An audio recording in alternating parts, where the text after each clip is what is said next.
The coffee shop smelled like burnt espresso and disappointment, which seemed fitting for a job interview I wasn't sure I wanted. Edith Garza sat across from me in a burgundy cardigan that looked expensive enough to buy groceries for a month, her silver hair perfectly styled despite the October wind outside.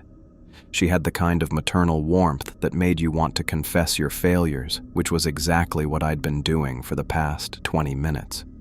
"So you see, Mrs. Garza, I'm looking for something more independent." I adjusted my glasses and tried not to sound as desperate as I felt. "The Lighthouse position seems ideal for someone with my technical background. Please call me Edith." She smiled and slid a manila folder across the small table. "The pay is quite generous, $1,500 a week, plus a completion bonus if you stay the full 6 months. All supplies provided, of course." I opened the folder and tried not to let my eyebrows shoot up. $1,500 a week for Lighthouse maintenance was more than I'd made at my last 3 contract jobs combined. This seems substantial for basic upkeep work. The isolation factor. Edith's fingers traced the rim of her coffee cup. Most people find it challenging to spend months alone with just the ocean for company. We've learned that competitive compensation attracts more suitable candidates. Something in her phrasing made me pause. How many people have held this position recently? "Oh, you know how it is with seasonal work." She waved a hand dismissively. "People come and go. The important thing is finding someone who genuinely wants solitude rather than someone who just thinks they do." I flipped through the paperwork, equipment manuals, weather recording procedures, emergency protocols. Everything looked straightforward, almost boring. Perfect. The job description mentions maintaining automated systems. What exactly am I maintaining? The Lighthouse beacon operates automatically, but it needs daily monitoring. Weather station requires twice daily readings. Basic maintenance, checking generators, cleaning lenses, that sort of thing. Nothing too technical for someone with your background. And communication with shore? Daily radio check-ins with our boat captain, Harold Montgomery. He'll bring supplies every 2 weeks, more often if weather permits. Edith leaned forward slightly. "I want to be very clear about something, Raymond. This position requires genuine comfort with extended isolation. No internet, limited phone service, just you and the Lighthouse for months at a time. Some people think they want that kind of solitude until they actually experience it." I almost laughed. Extended isolation sounded like paradise compared to another office full of co-workers asking about my weekend plans or suggesting team lunches. "Mrs. Garza, Edith, I've been looking for exactly this kind of position. I do my best work alone." "Excellent." She pulled out a pen with practiced efficiency. "There are just a few local resources I'd recommend before you head out. Wade Perkins has done extensive research on the Lighthouse's history. Fascinating stuff if you're interested in local maritime heritage. His office is just down the street." "Is that necessary for the job?" "Not at all, but Wade's quite knowledgeable about the building's quirks. Old structures can have their peculiarities. Better to know what you're dealing with." I signed the contract without reading the fine print, which probably said something unflattering about my decision-making skills. But $1,500 a week bought a lot of forgiveness for my recent career failures. "When do I start?" "Harold can take you out tomorrow morning if the weather holds. I'll have him pick you up at the harbor around 8. Edith gathered the papers with the smooth efficiency of someone who'd done this many times before. "Do you have any other questions about the position?" "Just one. Why is the pay so high for what seems like routine maintenance work?" For just a moment, something flickered across her face. Guilt, maybe, or worry. Then her professional smile returned. "As I said, the isolation factor. We've found that generous compensation ensures we attract people who are truly committed to completing their contract." An hour later, I stood outside a narrow storefront with Perkins Historical Research painted in fading gold letters on the window. The bell above the door wheezed when I pushed inside, and the smell of old paper and dust hit me like a library that had been sealed for decades. "You must be the new lighthouse keeper." I turned toward the voice and found a man who looked like Central Casting's idea of a small-town historian. White hair, wire-rimmed glasses, tweed jacket with actual elbow patches. Wade Perkins sat behind a desk covered in manila folders and yellowed documents, studying me with the intensity of someone examining a particularly interesting specimen. "Word travels fast in small towns," I said. "Edith mentioned she was interviewing someone today. She always sends the new keepers to see me." Wade gestured to a chair across from his desk. "Please sit. I imagine you have questions about the lighthouse." I settled into the chair, which creaked ominously. "She said you'd researched the building's history. I'm mostly interested in practical information, structural issues, equipment quirks, that sort of thing." Wade nodded slowly, but his eyes never left my face. The lighthouse was built in 1847, commissioned after a series of shipwrecks claimed 37 lives in a single winter. Solid construction, granite foundation, brick walls 3 feet thick at the base. The beacon mechanism was upgraded in 1923, then again in 1978 when they installed the automated systems. Sounds straightforward enough. On the surface, yes. Wade pulled a folder from the stack and opened it carefully. But old buildings accumulate layers. History has a way of settling into stone and timber, particularly in places where strong emotions have been experienced. I tried not to roll my eyes. "Are you talking about ghosts, Mr. Perkins?" I'm talking about the importance of understanding what came before." His voice carried a slight edge. "The lighthouse has served its purpose for over a century and a half. Many men have tended that beacon, each leaving something of himself behind." "Right." I glanced at my watch. "Is there anything specific I should know about the building itself?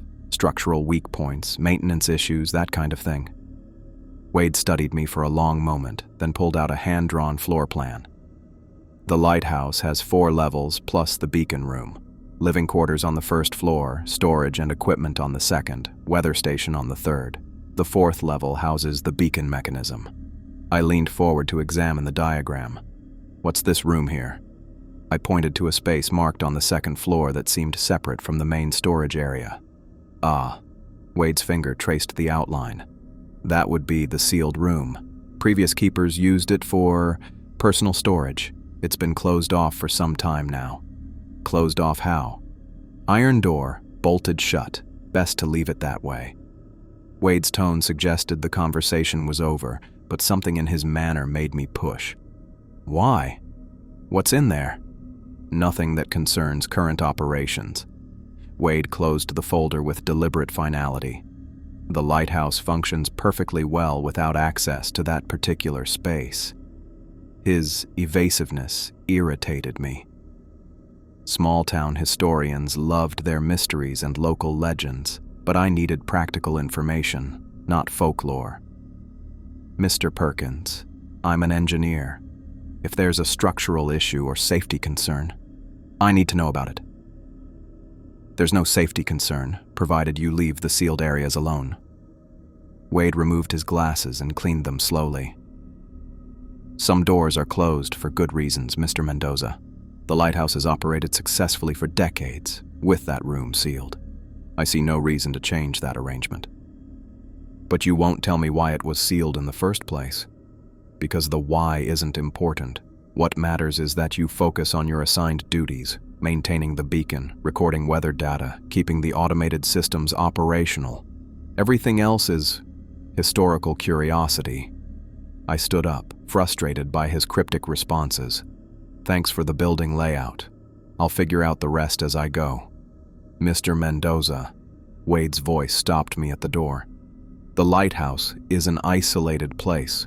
Isolation can play tricks on the mind, make a man see patterns where none exist, hear significance in ordinary sounds. It's important to maintain perspective. I'm looking forward to the isolation, actually." Yes, I'm sure you are. Wade put his glasses back on and returned to his papers. Just remember, not everything that seems important actually is. Sometimes the wisest course is to tend to your duties and leave the past undisturbed. I left his office more annoyed than enlightened. Local historians were all the same. They hoarded their little mysteries like treasure, speaking in riddles instead of giving straight answers. Wade Perkins could keep his sealed rooms and vague warnings. I had a job to do, and after months of unemployment, I wasn't about to let small-town superstition interfere with the best opportunity I'd had in years. The harbor smelled like salt and diesel fuel when I arrived the next morning, my duffel bag slung over one shoulder and a box of books under my arm. Harold Montgomery's boat looked exactly like what you'd expect from a working charter captain. Functional, weathered, and built for reliability rather than comfort. Harold himself matched the boat perfectly. "You the lighthouse keeper?" He barely looked up from coiling rope on the deck. "Raymond Mendoza." I stepped aboard carefully, testing my balance on the gently rocking boat. "Harold Montgomery, most folks call me Monty." He gestured toward a bench near the stern. "Sit there, stay out of the way. Takes about 40 minutes to reach the lighthouse, depending on swells." I settled onto the bench and watched Harold prepare for departure with the efficient movements of someone who'd done this countless times. He didn't seem inclined toward conversation, which suited me fine. The engine rumbled to life, and we pulled away from the dock into the gray October morning. The lighthouse appeared gradually through the morning haze, growing from a distant speck to an imposing tower of weathered brick and granite. It stood on a small, rocky island, maybe 200 yards across, connected to a modest keeper's house by a covered walkway. The whole structure looked solid and permanent, built to withstand whatever the Atlantic could throw at it. "There she is," Harold said, the first words he'd spoken since we left harbor. "Been standing there since before my grandfather was born. Probably be there long after we're gone, too." "How often do you make this run?" "Every 2 weeks, weather permitting. Sometimes more if there's an emergency." Harold maneuvered the boat toward a small dock built into the island's rocky shore. "Radio check every evening at 6. Miss more than 2 calls, I come looking." "Understood." Harold tied off the boat and helped me unload my gear. "Edith stocked the place yesterday. Should have everything you need for the first month. Generators full, propane tanks topped off. Any questions about the equipment, there's manuals in the house." I shouldered my duffel bag and picked up the box of books. Seems straightforward enough. "Yep." Harold was already untying the boat. "Remember, radio check at 6 every evening. Don't make me come out here in bad weather because you forgot to call in." "I won't forget." Harold nodded and pushed off from the dock. I watched his boat disappear into the haze, then turned toward the lighthouse. The keeper's house looked comfortable enough. White clapboard siding, green shutters, a small porch facing away from the prevailing wind. The lighthouse itself rose behind it like a brick sentinel, its beacon dark in the gray morning light. I climbed the porch steps and found the front door unlocked, just as Edith had promised. Inside, the house was clean and well-maintained, with modern appliances and comfortable furniture that looked like it came from a catalog. A note on the kitchen table welcomed me to the position and reminded me about the evening radio checks. Everything was exactly as advertised, a straightforward maintenance job in a peaceful, isolated location. No co-workers, no office politics, no pressure to be social or pretend I enjoyed small talk. Just me, the lighthouse, and 6 months of solitude to figure out what came next in my life. I unpacked my books and arranged them on the living room shelves, then walked through the covered passage to examine the lighthouse itself. The door opened onto a circular room with a spiral staircase leading up through the center. Equipment manuals sat neatly stacked on a small desk, along with logbooks for recording weather data and maintenance activities. Wade Perkins could keep his sealed rooms and mysterious warnings. This was exactly what I needed. Honest work in a place where I could think clearly without distractions. I had 6 months to prove I could handle genuine independence, and I wasn't going to let local folklore interfere with that goal. The lighthouse felt solid and permanent around me, built to last centuries. Whatever stories the locals told about this place, the reality was much simpler. A job that paid well and offered the isolation I craved. Everything else was just small-town superstition, and I'd never had much patience for that kind of thinking. I opened the first equipment manual and got to work. The first week passed exactly as I'd hoped. Quiet, productive, and blissfully free of human complications. I fell into routines that felt natural, almost meditative. Morning weather readings at 7, equipment checks at 10 and 3, evening radio call with Harold at 6. The lighthouse practically ran itself once you understood the systems. The beacon mechanism fascinated me most. Massive Fresnel lenses focused the light into a beam visible for 20 miles, all controlled by automated timers and backup systems that hadn't failed in decades. I spent hours studying the rotation mechanism, appreciating the elegant engineering that kept ships safe without human intervention. My logbook entries became a source of quiet satisfaction. Day 3, beacon operational, weather clear, wind SW 15 knots, cleaned lens assembly, checked generator fuel levels, all systems normal. Day 5, morning fog, cleared by Oro 900, recorded rainfall 0.3 inches overnight, tested emergency radio frequencies per protocol, equipment functioning within parameters. Simple, factual, exactly what the job required. No drama, no complications, just honest work and peaceful isolation. The keeper's house suited me perfectly. Modern kitchen, comfortable bed, living room with windows facing the mainland where I could see distant lights on clear evenings. I arranged my books on the shelves and settled into a reading routine that felt more satisfying than anything I'd done in months. But by the 4th night, something started bothering me during my evening rounds. I developed a pattern of checking the lighthouse systems after dinner, walking through each level to verify everything was operating correctly. The spiral staircase creaked under my boots, and the beacon's rotation created a steady mechanical rhythm overhead. Normal sounds for an old building. Except I kept feeling like someone was watching me.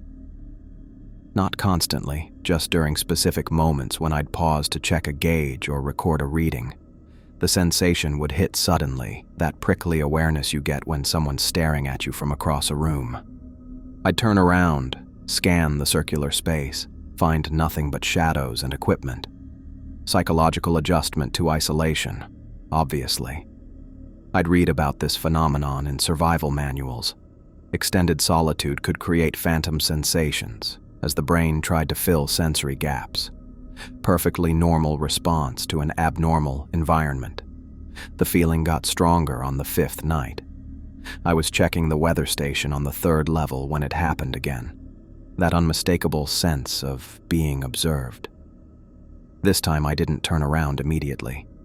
Instead, I finished recording the barometric pressure reading, then slowly pivoted to scan the room. The shadows seemed wrong somehow. Not darker than they should be, but positioned differently than I remembered, like they'd shifted while I wasn't looking. I pulled out my phone's flashlight and swept it across the space. Empty corners, equipment racks, nothing that could hide a person. The shadows fell exactly where they should given the overhead lighting. "Getting paranoid, Raymond," I muttered, and my voice echoed strangely in the circular room. Sleep became more difficult after that. Not because of fear. I wasn't afraid of shadows and psychological adjustment symptoms. But my brain wouldn't shut down properly. I'd lie in bed analyzing the day's events, trying to identify rational explanations for the watching sensation. Old buildings settled differently than modern construction. Temperature changes caused materials to expand and contract, creating subtle shifts in how light fell across surfaces. My peripheral vision was probably detecting these minor changes and interpreting them as movement. The explanation satisfied my logical mind, but my sleep quality continued deteriorating. On the 7th night, the metallic sounds started. I was reading in the living room when I heard it, a sharp clang from somewhere inside the lighthouse structure, like someone had dropped a wrench on a metal floor. I set down my book and listened. Silence for maybe 30 seconds. Then another clang, followed by what sounded like metal scraping against stone. The lighthouse had plenty of metal components: brackets, railings, equipment housings. Thermal expansion could cause joints to shift, creating exactly these kinds of sounds. I'd heard similar noises in office buildings during temperature changes, but these sounds had a rhythm to them. Clang, pause, scrape. Clang, pause, scrape. Too regular to be random thermal effects. I grabbed a flashlight and walked through the covered passage to the lighthouse entrance. The sounds were definitely coming from inside the structure, somewhere above the first level. I climbed the spiral staircase slowly, pausing on each landing to listen. The sounds stopped the moment I started moving. I waited on the second level landing for 5 minutes, flashlight beams sweeping across the storage areas and equipment racks. Nothing moved. Nothing seemed out of place. The silence felt heavy, expectant. As soon as I started back down the stairs, the metallic sounds resumed. This time I didn't investigate. Whatever was causing the noise, thermal expansion, settling building materials, equipment vibrations, it wasn't my problem unless it affected the lighthouse's operation. The beacon was functioning perfectly. All systems showed normal readings. Random building sounds weren't worth losing sleep over. But they continued every night after that. Always the same pattern: clang, pause, scrape. Always stopping when I moved to investigate, resuming when I gave up and returned to the house. By the end of the first week, I'd developed a new routine. Evening radio check with Harold, dinner, reading until the metallic sound started, then straight to bed with earplugs. Simple adaptation to environmental factors. "Everything normal out there?" Harold asked during our 7th radio check. "All systems operational. Weather's been clear, no maintenance issues." "Good to hear. You settling in okay?" I almost mentioned the sounds, then caught myself. Harold would probably suggest an early pickup, and I wasn't about to abandon the best job I'd had in months because of building noises. "Settling in fine. The isolation's exactly what I needed." "Glad to hear it. Same time tomorrow." "Roger that." I signed off and made my evening logbook entry. Day 7. All systems normal. Weather clear, wind light and variable. No maintenance required.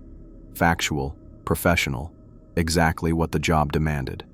The metallic sounds weren't affecting lighthouse operations, so they didn't belong in official records. But that night, something new started. I was lying in bed around midnight when I caught a smell that made me sit up immediately. Decay. Not the clean salt smell of seaweed or the musty odor of old wood. This was organic rot, sweet and cloying, like something had died and been left to decompose.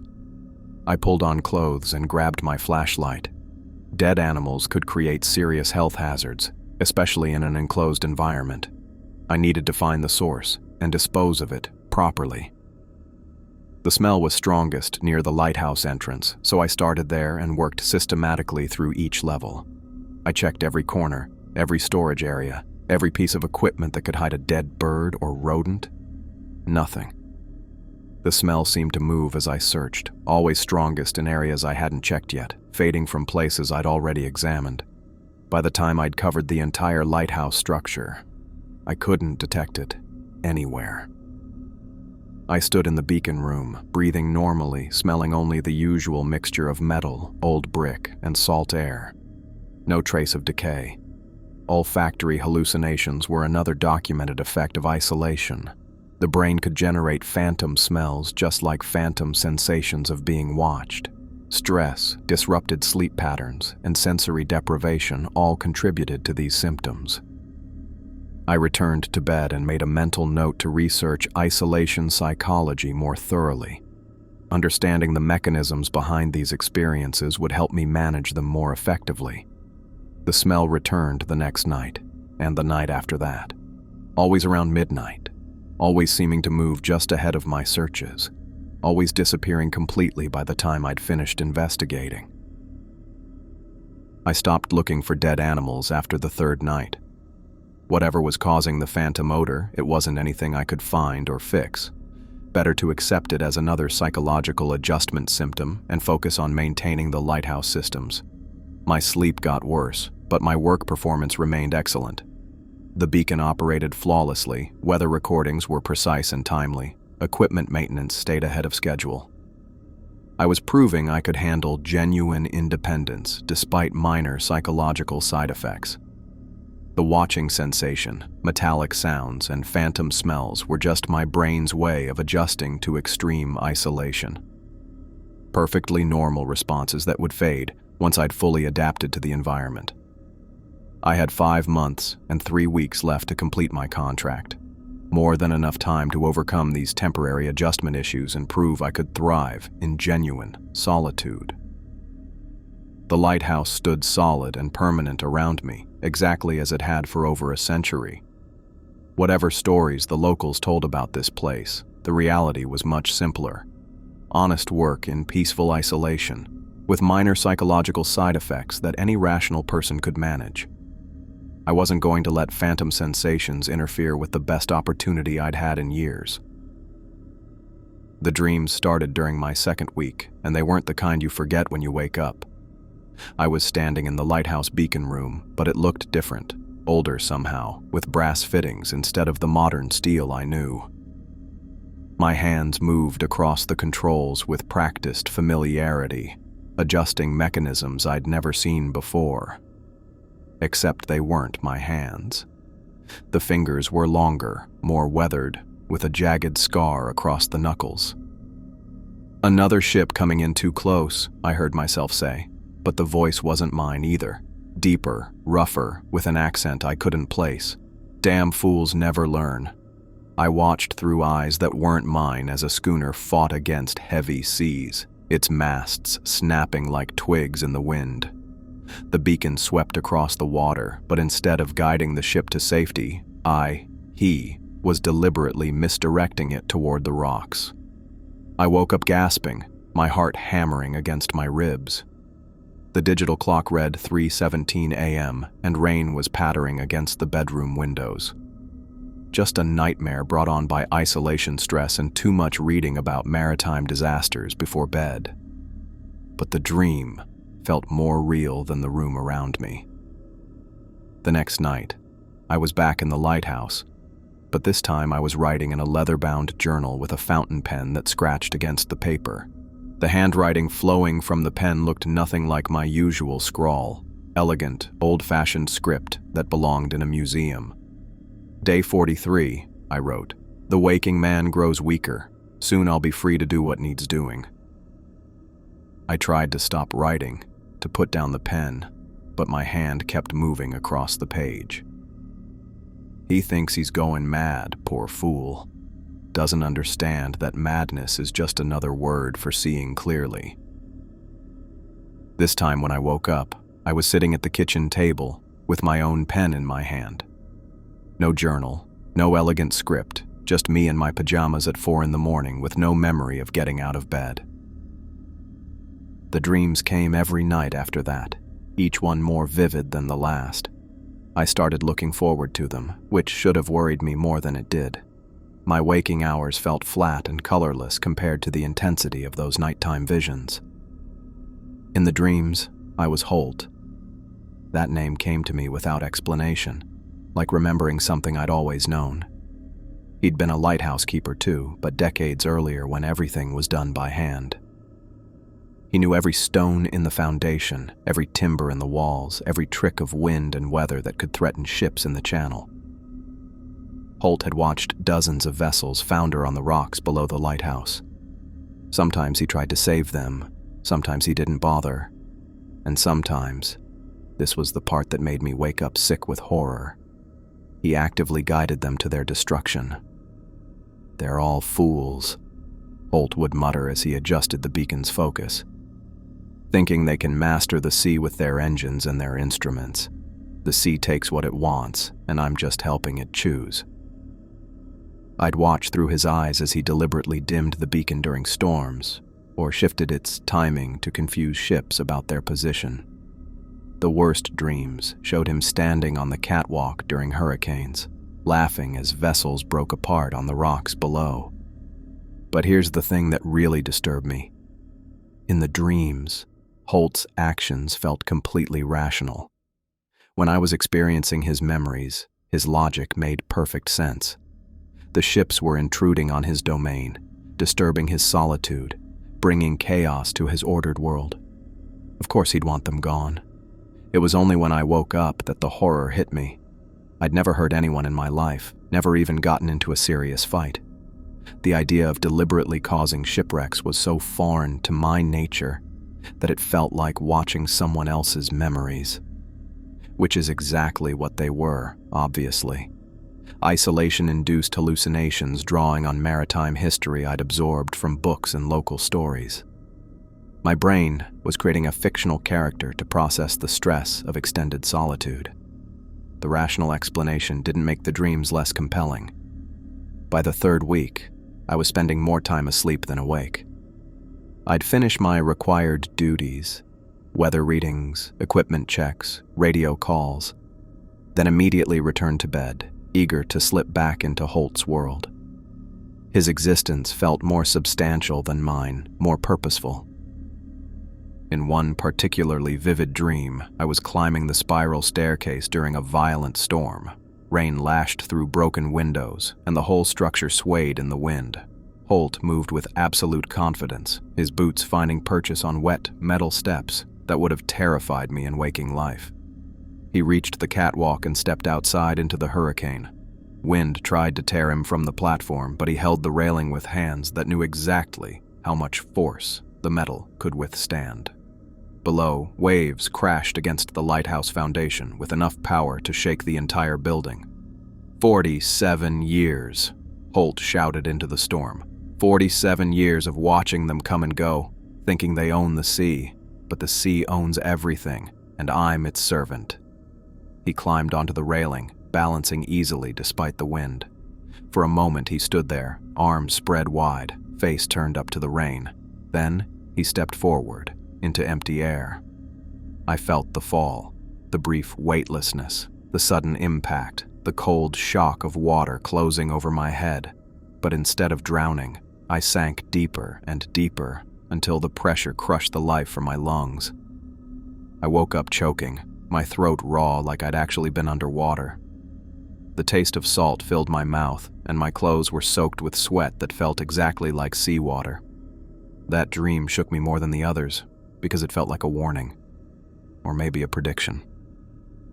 I spent the next day researching isolation psychology online, using the Lighthouse's limited internet connection to find medical explanations for what I was experiencing. Prolonged solitude could definitely cause vivid dreams and hallucinations. The brain created elaborate fantasies to compensate for sensory deprivation. But the research also mentioned something that made my stomach clench. In extreme cases, people could lose the ability to distinguish between dreams and reality. They'd start believing their hallucinations were actual memories, or that fictional characters were real people they'd known. I wasn't anywhere near that point. I knew perfectly well that Holt was a product of my isolated imagination. The dreams were just my brain's way of processing stress and loneliness. Still, I decided to prove to myself that the visions weren't prophetic. If I could find rational explanations for all the supernatural experiences I'd been having, I could break the psychological pattern that was creating these disturbing dreams. The metallic sounds were the obvious place to start. That evening, instead of avoiding the noises like I'd been doing, I grabbed my flashlight and headed for the lighthouse the moment they began. Clang, pause, scrape, clang, pause, scrape. The rhythm was coming from somewhere above the second level. I climbed the spiral staircase slowly, pausing on each landing to pinpoint the source. The sounds continued as I moved, which meant they weren't just thermal expansion responding to my presence. On the third level, I realized the metallic clanging was coming from behind the wall. Not from the weather station equipment I could see, but from somewhere inside the structure itself. I ran my flashlight beam along the walls, looking for access panels or maintenance hatches. The lighthouse was old enough to have been modified multiple times over the decades. There could be abandoned equipment spaces or sealed-off areas that weren't shown on modern blueprints. The sounds led me back down to the second level, where they seemed strongest near the storage area Wade had marked on his hand-drawn floor plan. I examined the wall more carefully and found what I'd missed before, a section where the brickwork looked slightly different, like it had been bricked up and then painted over to match the surrounding wall. The sealed room Wade had mentioned. I pressed my ear against the wall and heard the sounds clearly now. Clang, pause, scrape. Like someone was working with metal tools inside the sealed space, which was impossible, obviously. The room had been closed off for years, according to Wade. No one could be inside there. But something was making those sounds, and I was going to find out what. I went back to the keeper's house and searched through the tool collection Edith had provided. Crowbar, hammer, chisel, everything I needed to break through a bricked-up doorway. If there was old equipment inside the sealed room that was malfunctioning and creating the metallic sounds, I needed to shut it down before it caused real problems. The rational part of my mind pointed out that I was about to violate Wade's explicit warning about leaving sealed areas alone. But Wade was a historian, not an engineer. He didn't understand that mysterious sounds in an old building usually had simple mechanical explanations. I was going to prove that everything I'd been experiencing had rational causes. The watching sensation, the phantom smells, the metallic sounds, even the vivid dreams about Holt. All of it could be explained by isolation psychology and building maintenance issues. Once I understood the real causes, the supernatural feelings would disappear, and I could get back to enjoying the peaceful solitude I'd come here to find. The crowbar felt solid and reassuring in my hands as I walked back toward the lighthouse. Whatever was behind that sealed door, it wasn't going to be anything more mysterious than old equipment or structural settling. I was absolutely certain of that. The crowbar bit into the mortar between the bricks with a satisfying crunch. Each strike sent vibrations up my arms, but I kept working, driven by something that felt less like curiosity and more like compulsion. The metallic sounds had stopped the moment I started breaking through the wall, as if whatever was inside was waiting for me to finish. Holt would have used a sledgehammer, I thought, then caught myself. Where had that come from? The first brick came loose after 10 minutes of steady work. Behind it, I glimpsed darkness and the edge of what looked like an iron door frame. The air that escaped smelled stale and old, like a room that had been sealed for decades. I worked faster, my hands moving with a confidence that surprised me. The crowbar found weak points in the mortar as if I'd done this before, as if I knew exactly where the previous keeper had bricked up this entrance. Each brick I removed revealed more of the iron door underneath, heavy, old-fashioned construction with a handle worn smooth by countless hands. The door wasn't locked. It swung open with a groan that echoed through the lighthouse structure, and I stepped into a room that shouldn't have existed. It was perfectly preserved, like someone had walked out yesterday and simply never returned. A narrow bed with military-precise corners, a wooden desk with papers arranged in neat stacks, clothes hanging on wall pegs, wool sweaters, heavy work pants, a yellow rain slicker that looked decades old but showed no signs of decay. The air inside felt different. Not stale like I'd expected, but somehow alive, charged with the same energy I'd been feeling throughout the lighthouse. My flashlight beam swept across personal belongings that told the story of a man who'd lived here for years, not months. Books lined makeshift shelves, maritime histories, weather guides, technical manuals for lighthouse equipment that predated anything I'd seen. A shaving kit sat on a small table, the razor and brush arranged with the same precision as everything else in the room. Even a half-finished cup of coffee sat on the desk, though the liquid had long since evaporated. But it was the journal that drew my attention. Leather-bound, thick with pages, it lay open on the desk, as if someone had been writing in it moments before I arrived. The handwriting was elegant, old-fashioned script that belonged in a museum. I picked it up carefully, surprised by how warm the leather felt against my fingers. The first entry was dated 47 years ago. Day 1, arrived at Lighthouse Station, weather clear, systems operational. The isolation will be welcome after the complications of shore life. My stomach dropped. The words were different, but the sentiment was identical to my own first thoughts about the position. I flipped through more pages, reading entries that made my hands shake. Day 3. Strange sensation of being watched during evening rounds. Probably psychological adjustment to solitude. Day 5. Metallic sounds from upper levels. Building settling, nothing more. Day 7. Phantom odors, likely olfactory hallucinations caused by isolation stress. Each entry could have been torn from my own experience. Not similar, identical. The same progression of supernatural encounters, the same rational explanations, even the same stubborn refusal to acknowledge anything beyond normal psychological adjustment. I kept reading, my flashlight beam trembling across pages that documented a descent into something I was only beginning to understand. Day 12. The dreams are becoming more vivid. I see through the eyes of the previous keeper, a man named Morrison. His memories feel more real than my own experiences. Morrison, not Holt. I flipped back through earlier entries, looking for any mention of that name, but found nothing. This journal belonged to someone else entirely, someone who'd experienced the same dreams about a previous keeper that I'd been having about Holt. Day 18. Morrison's knowledge guides my hands during maintenance tasks. I understand equipment I've never seen before, no procedures I was never taught. The boundary between his memories and mine grows thinner each day. My legs gave out, and I sank into the desk chair. The journal fell open to an entry near the end, and I read words that made my vision blur. Day 43. The waking man grows weaker. Soon I'll be free to do what needs doing. The exact phrase, from my dreams. Written in handwriting that looked nothing like my own by a man whose name I didn't even know, decades before I was born. I flipped to the final entries, desperate for answers that might explain what was happening to me. Day 47. I understand now.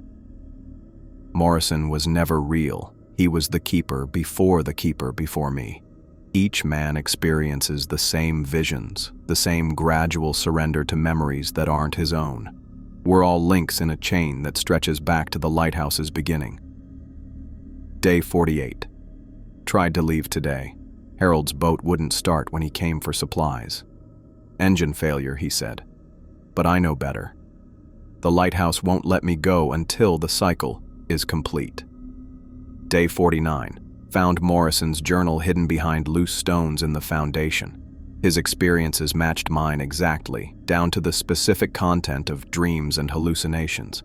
Before Morrison, there was Garrett. Before Garrett, someone else. An endless succession of men who thought they were unique, who believed their experiences were their own. The handwriting in the final entries looked different, looser, more frantic, as if the writer was losing control of his motor functions. Day 50. The boundary is gone. I am Morrison now, and Morrison was Garrett, and Garrett was the man before him. We are all the same keeper, experiencing the same isolation, making the same discoveries, writing the same words in different hands. Day 51. Tomorrow I will climb to the catwalk. The storm will be perfect for what needs doing. The next keeper will arrive within the month. They always do. He will find this journal and read these words and think he's discovered something unique. He will not understand that he is reading his own future until it's too late. The journal ended there, but I kept staring at the final entry, my mind refusing to process what I'd read. This couldn't be real. Supernatural cycles and repeating patterns belonged in horror movies, not in the rational world I'd built my life around. But the evidence was right there in my hands. 47 years of entries documenting experiences identical to mine, written by a man who'd discovered the same pattern I was discovering now. And before him, Morrison had found Garrett's journal. Before Garrett, someone else had made the same terrible discovery. I thought about Wade's cryptic warnings, his emphasis on leaving sealed areas alone. He'd known exactly what I would find in this room. He'd probably read this journal himself, maybe even guided previous keepers to this same discovery when they started asking the wrong questions.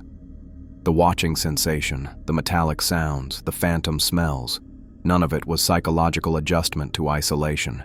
It was the lighthouse itself, somehow imprinting the experiences of previous keepers onto each new arrival, creating an endless loop where every man who took this position lived through identical supernatural encounters. But that was impossible. Buildings didn't have consciousness. Stone and brick couldn't store memories or influence human behavior. There had to be a rational explanation for what I was reading, except I couldn't think of one. I flipped back through the journal, looking for any detail that might break the pattern, any experience that differed from my own. But every page confirmed the same horrible truth. I wasn't unique. My thoughts, my reactions, even my stubborn insistence on rational explanations were all part of a script that had been performed dozens of times before. The dreams about Holt weren't random isolation hallucinations. They were memories of the previous keeper, just as Morrison's memories had haunted the man who wrote this journal. Each keeper experienced the same visions, the same gradual identification with his predecessor, the same slow surrender to something that wasn't quite human anymore. I stood up on shaking legs and backed toward the door. I needed to get out of this room, away from the journal and its impossible revelations. I needed to think clearly, to find a way to break whatever cycle I'd stumbled into. But as I reached the threshold, I heard footsteps on the spiral staircase below. Slow, deliberate steps climbing toward the second level. The same rhythm I'd been hearing in my dreams, the sound of Holt's boots on metal stairs. I killed my flashlight and pressed myself against the wall, listening to the footsteps grow closer. They paused on the landing outside the sealed room, and I held my breath, waiting for whoever was out there to move on. The footsteps resumed, but they were moving away from me now, climbing toward the upper levels. I waited until the sound faded completely, then crept to the doorway and peered out. The lighthouse was empty, just as it had been when I'd broken through the wall. No sign that anyone had been on the stairs. But I could smell something new in the air, salt water and decay, the same phantom odor that had been haunting my nights. Except now it wasn't phantom anymore. It was real, and it was getting stronger. I grabbed the journal and ran for the keeper's house, my rational mind finally admitting what I'd been refusing to acknowledge for weeks. The lighthouse was haunted, and I was becoming the next ghost.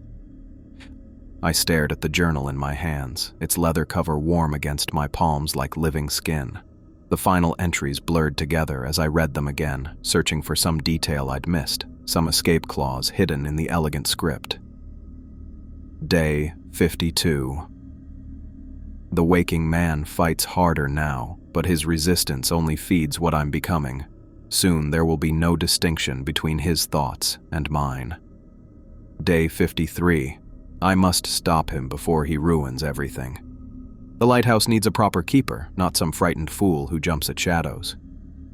The handwriting in these last entries looked different, more confident, flowing with the practiced ease of someone who'd written these same words countless times before. Not the frantic scrawl of a man losing his mind, but the steady script of someone finally understanding his purpose. I slammed the journal shut and backed away from the desk. This was insane. I was reading the delusions of a man who'd cracked under isolation pressure, nothing more. The fact that his experiences seemed to match mine was just coincidence, or maybe suggestion. I'd absorbed details from local stories, and my subconscious was recreating them. But even as I told myself this, I could feel something shifting in my head. Memories that weren't mine flickered at the edges of my consciousness. The weight of the beacon's Fresnel lenses, the exact pressure needed to adjust the rotation mechanism, the sound the catwalk made when winter storms tested its bolts. Knowledge I'd never learned was settling into my mind like sediment. I had to destroy the journal before it could influence me further. Whatever psychological mechanism was creating these false memories, the journal was clearly the trigger. Burn it and break the cycle. The lighthouse's heating system included an old furnace in the basement level, originally designed to burn coal but converted to propane decades ago. The pilot light would be hot enough to reduce the journal to ash in minutes. I carried the leather-bound book down the spiral staircase, my boots ringing against the metal steps with a rhythm that felt familiar. Too familiar. I'd never walked these stairs before tonight, but my feet found each step with practiced confidence, as if I'd climbed them thousands of times. The furnace room was exactly where I knew it would be, though I couldn't remember seeing it on any of the building plans. A heavy iron door opened onto a space that smelled of old coal dust and propane. The pilot light flickered blue in the darkness, casting dancing shadows on brick walls. I opened the furnace door and felt the heat wash over my face. The flames would consume the journal completely, erasing whatever psychological hold it had on me. Once it was gone, I could think clearly again, separate my own experiences from the delusions of a dead man. I held the journal over the flames, ready to drop it into the fire. My hands wouldn't move. I stood there for what felt like hours, arms extended, the journal suspended over the furnace opening. But no matter how hard I concentrated, I couldn't make my fingers release their grip. It was like trying to force myself to step off a cliff. Every instinct rebelled against the action. "You can't destroy what you are," I heard myself say. But the voice wasn't quite mine. Deeper, rougher, with an accent I didn't recognize. I jerked my hands back and slammed the furnace door shut. The journal felt heavier now, as if it had absorbed something from the flames rather than being threatened by them. Back in the sealed room, I placed the journal on the desk and opened it to the final entry. The page was blank. Not erased. Blank. As if the words had never been written. I flipped through the entire book, finding page after page of empty cream-colored paper. No elegant script, no documentation of supernatural experiences, no record of the previous keeper's descent into madness. The journal was waiting for new entries. I grabbed a pen from the desk and wrote in my own handwriting, "This is Raymond Mendoza. I will not become part of this cycle." The words appeared on the page in my familiar scrawl, but as I watched, the letters began to change. The R in Raymond grew more elaborate, the loops in the G's became more pronounced, the overall style shifting toward the elegant script I'd been reading all night. By the time the transformation was complete, the entry read, Day 1. Arrived at Lighthouse Station. Weather clear. Systems operational. The isolation will be welcome after the complications of shore life. The exact words from the journal's first entry, written in handwriting that was becoming less mine with each letter. I threw the pen across the room and backed away from the desk. This wasn't possible. Handwriting didn't change by itself. Journals didn't erase themselves and rewrite their contents. But the evidence was right there on the page, mocking my insistence on rational explanations. I ran from the sealed room, through the lighthouse, across the covered walkway to the keeper's house. In the bathroom mirror, my reflection looked back with eyes that seemed older than they should be, more knowing. I splashed cold water on my face and tried to think clearly. The journal was just paper and ink. Whatever was happening to me had a logical explanation. Stress, isolation, maybe some kind of neurological condition triggered by extended solitude. I needed to focus on facts, not supernatural nonsense. I had duties to perform. Weather readings, equipment checks, radio communications. Routine tasks that would ground me in reality and push away these impossible experiences. The weather station on the 3rd level showed normal readings. Barometric pressure steady. Wind from the southwest at 12 knots. Visibility unlimited. I recorded the data in the official logbook, my handwriting looking reassuringly normal on the lined pages. But when I moved to check the beacon mechanism, my hands began operating controls I'd never touched before. Not the modern automated systems I'd been trained on, but older manual adjustments that shouldn't have existed. My fingers found switches and levers that weren't part of the current equipment, making fine-tuned modifications to the beacon's focus and timing. The light that swept across the water looked different now, sharper, more precise, cutting through the darkness with surgical accuracy. Ships would see it from farther away, but they'd also have trouble judging their exact distance from shore. A subtle change that could be dangerous in heavy weather. I tried to reverse the adjustments, but I couldn't remember which controls I'd touched. The beacon continued its modified rotation, and I had no idea how to restore its original settings. At 6 o'clock, Harold's voice crackled through the radio speaker. "Lighthouse Station, this is Harbor 1. Evening check-in, over." I picked up the microphone, but the words that came out weren't the ones I'd planned to say. "Harbor 1, Lighthouse Station. All systems operational, weather holding steady. No concerns to report." My voice sounded different. The accent slightly changed, the rhythm of speech more formal than my usual casual tone.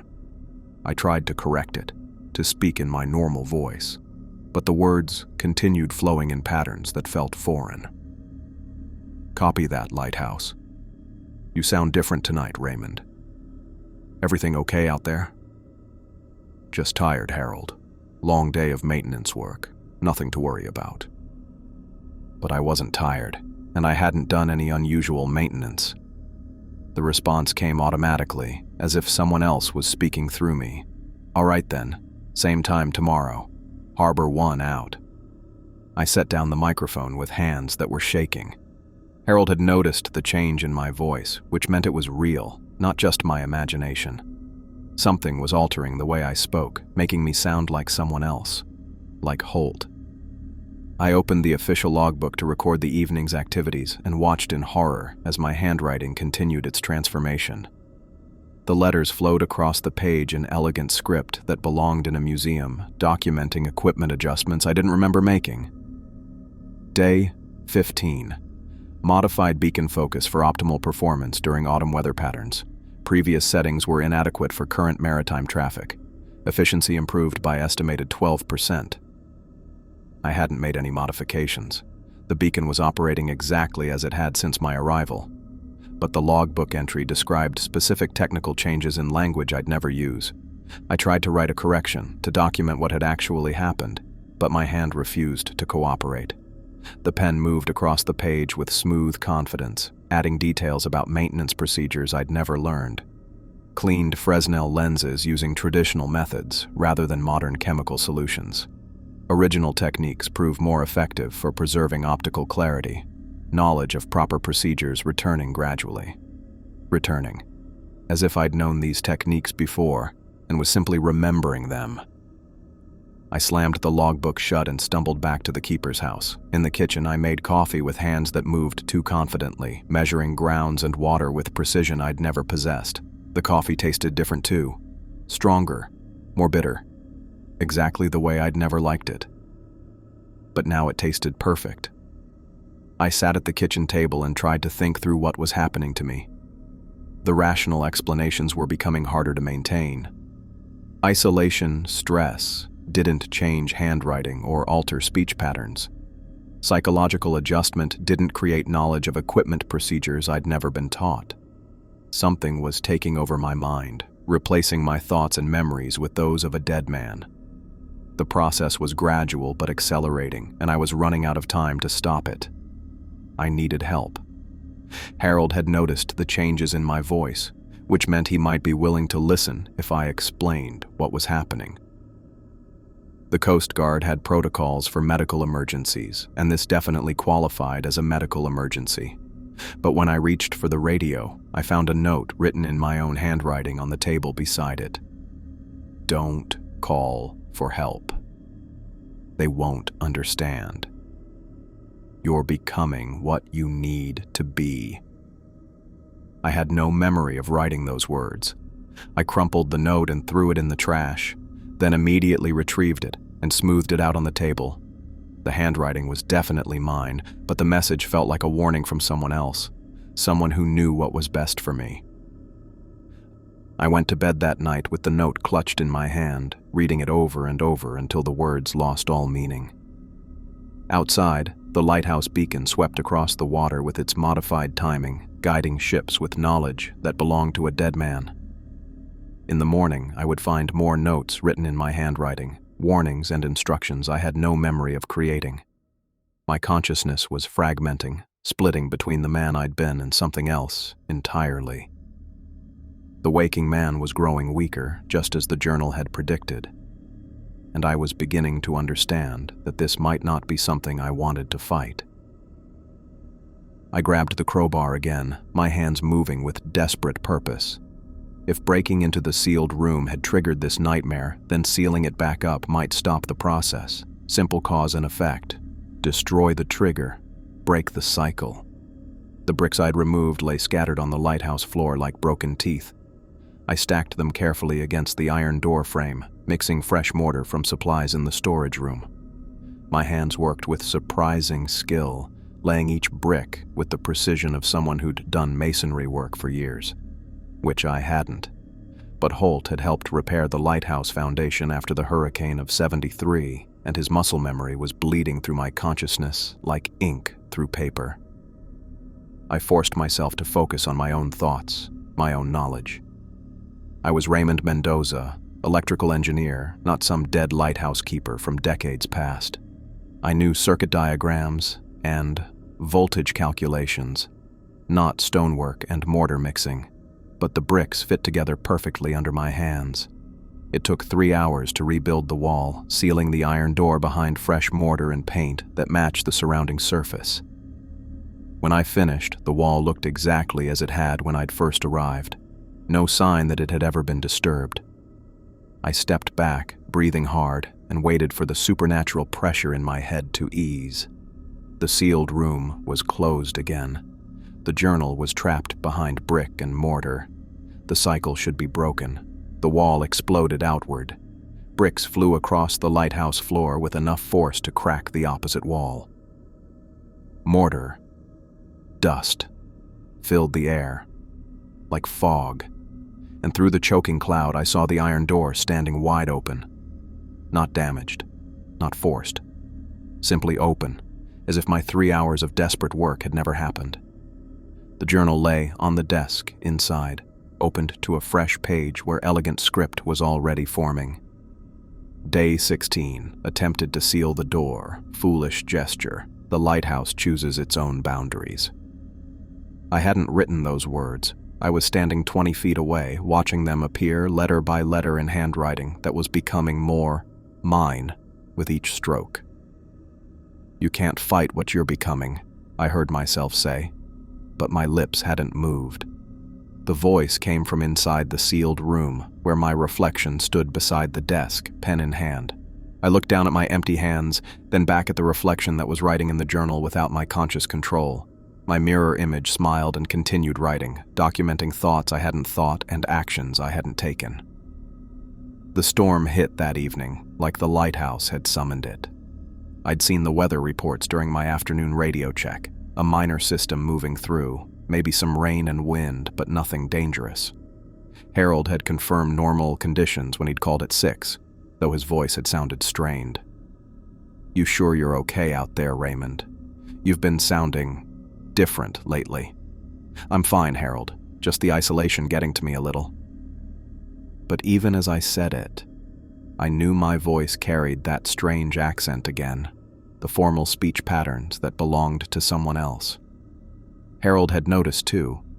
I could hear the concern in his response. "Maybe I should come out tomorrow, check on things in person." "No need. Weather's supposed to clear up by morning." Except the weather wasn't clearing. By 8 o'clock, the wind was howling around the lighthouse with enough force to rattle the windows. Rain lashed against the glass in horizontal sheets, and the whole structure groaned under the assault. I climbed to the beacon room to check the automated systems, my boots ringing against the metal stairs with a rhythm that felt like a funeral march. The beacon continued its rotation, but the modified timing I'd somehow programmed was creating strange effects in the storm. The light seemed to bend and twist through the rain, casting shadows that moved independently of their sources. Through the beacon room windows, I could see waves crashing against the lighthouse foundation with enough power to send spray halfway up the tower.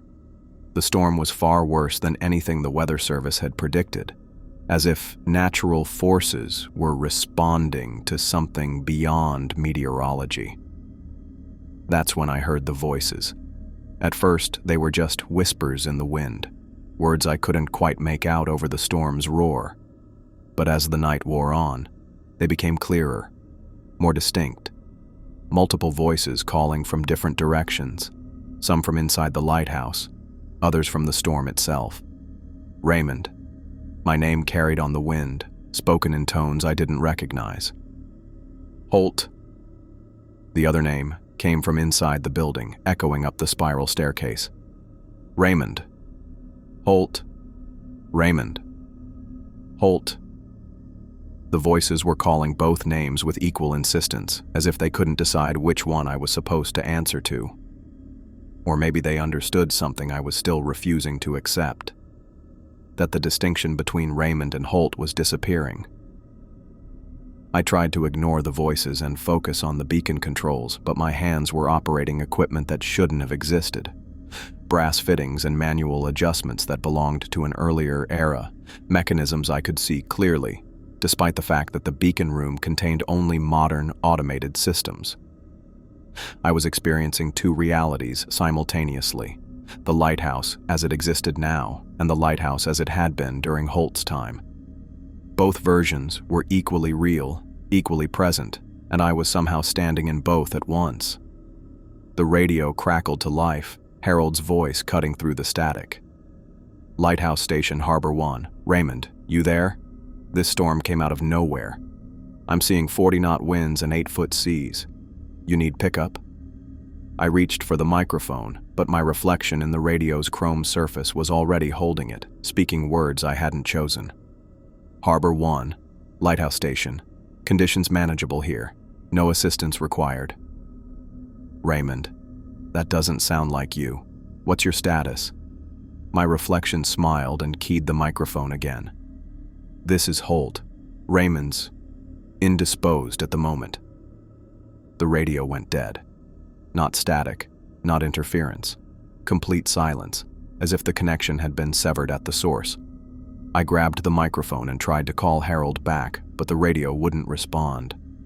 The display showed power, all systems operational, but no signal would transmit.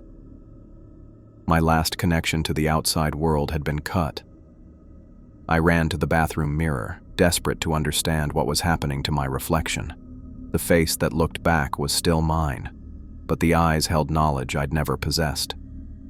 My reflection moved independently now, gesturing and mouthing words while I stood perfectly still.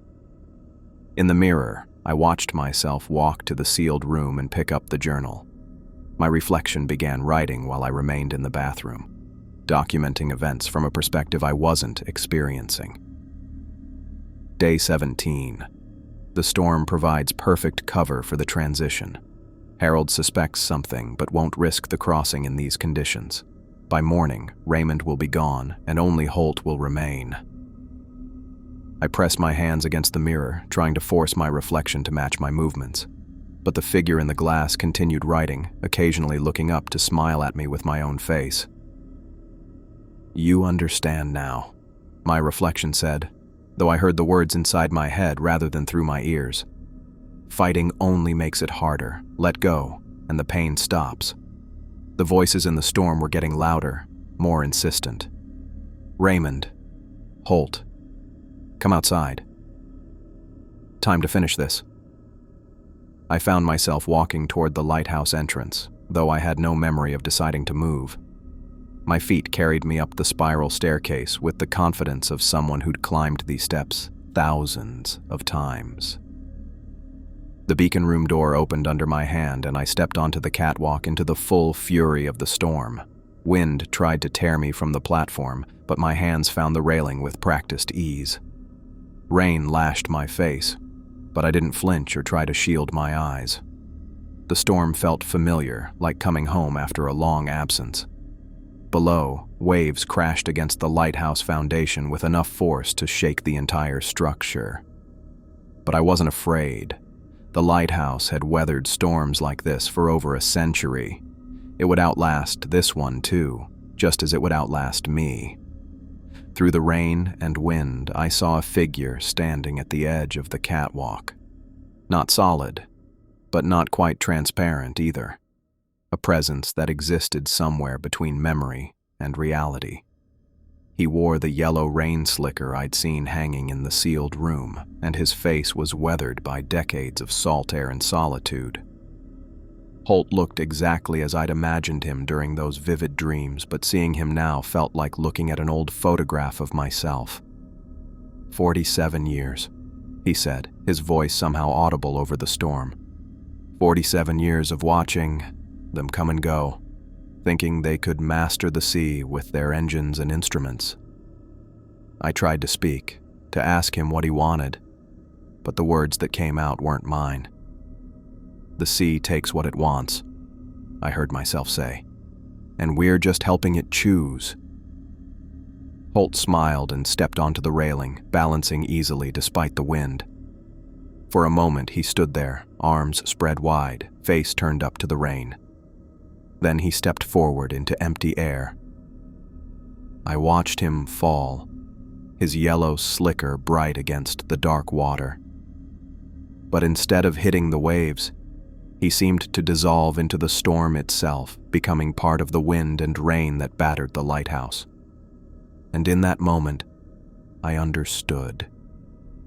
Holt hadn't died in the storm 47 years ago.